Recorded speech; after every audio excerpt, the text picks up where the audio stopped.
What's the creepiest display of intelligence you've seen by another human? 1. Shortly before my ex-wife and I separated, she stated that she had ran all of my friends and family away from me intentionally over the years. Not because she hated them, but because if the day came where she decided to unalive me, she would have time to dispose of my body and leave the country before, or if they noticed I was missing. By that point, I hadn't talked to any of my friends or family for almost a year and a half, so they wouldn't have known for a good while, thinking I was still just ignoring them because of her. 2. A lady who counted pills in a pharmacy basically her entire life. One time, she looked at a container of ibuprofen that was supposed to have 100 pills in it and said it looked off. She recounted, and it had 99 pills in it. One less. My mind was blown. 3. I knew a guy who worked retail and was able to memorize customer credit card numbers. He used them to buy pornography. 4. A friend once showed me his guidebook to how to handle his girlfriend. He'd taken notes on her likes and dislikes, what he'd given her, and precisely how she responded,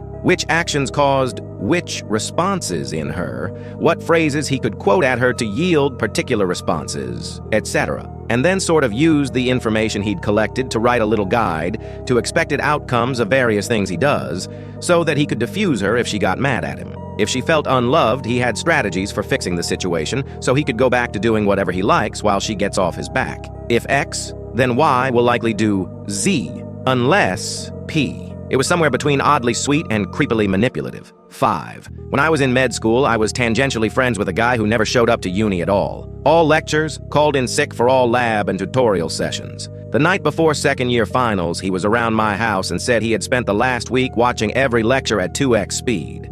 Dude placed top 10 out of 300 students in every exam. And mind you, it wasn't just he remembered everything, but he had a functional, lateral, applicable knowledge of all the stuff we had to know much better than most people who actually showed up. I always shuddered to think that if he applied himself, he would be a monster of a man. But dude was content to just chill.